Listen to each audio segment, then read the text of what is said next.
Salmo 81, no verso 8. Ouve, povo meu, quero exortar-te, ó Israel, se me escutasses. O teste divino é o tema de hoje, terça-feira, 20 de fevereiro. Foi em Meribá, Êxodo capítulo 17, que Israel testou a Deus, desafiando sua fidelidade e poder para prover suas necessidades. O Salmo 81 faz uma inversão intrigante e interpreta o mesmo evento como o momento em que Deus testou Israel. Porque Deus havia tirado o povo do Egito, já demonstrando ali o seu cuidado com o povo.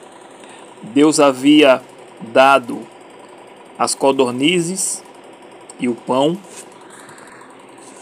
Alguns do povo desobedeceu ao Senhor, quebrando o sábado, indo buscar pão no dia de sábado.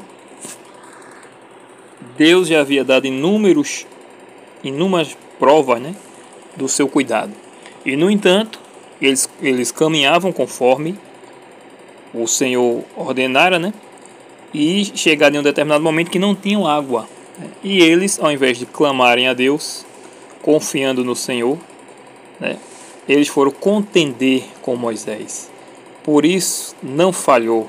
Por isso, aliás, eles falharam no teste. Por isso, o Salmo 81 diz que Deus colocou o povo, testou o povo.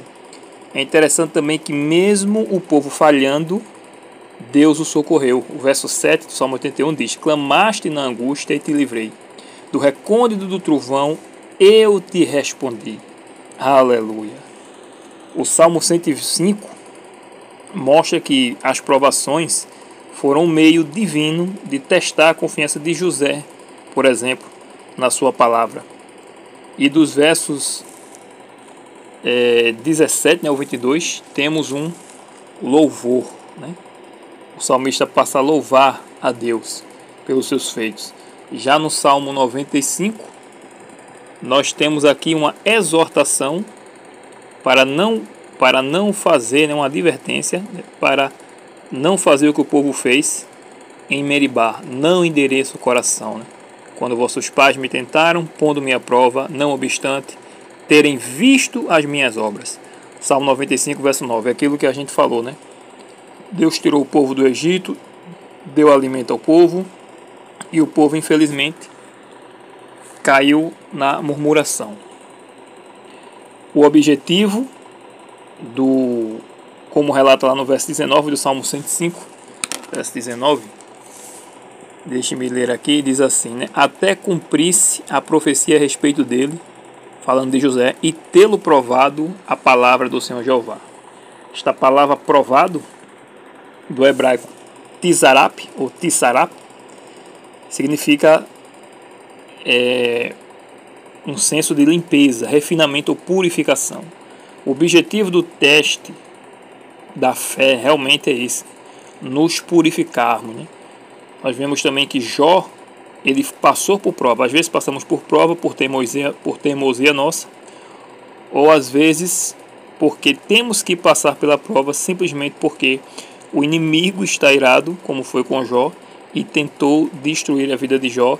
Mas em ambos os casos, a provação é para nos purificar, nos trazer para mais perto de Deus. José foi obediente à palavra de Deus, enquanto os israelitas, naquele momento, eles não foram. E Ellen White, falando de fidelidade, ela diz o seguinte em Testemunhos para a Igreja, no volume 4: Deus requer pronta e incondicional obediência à sua lei.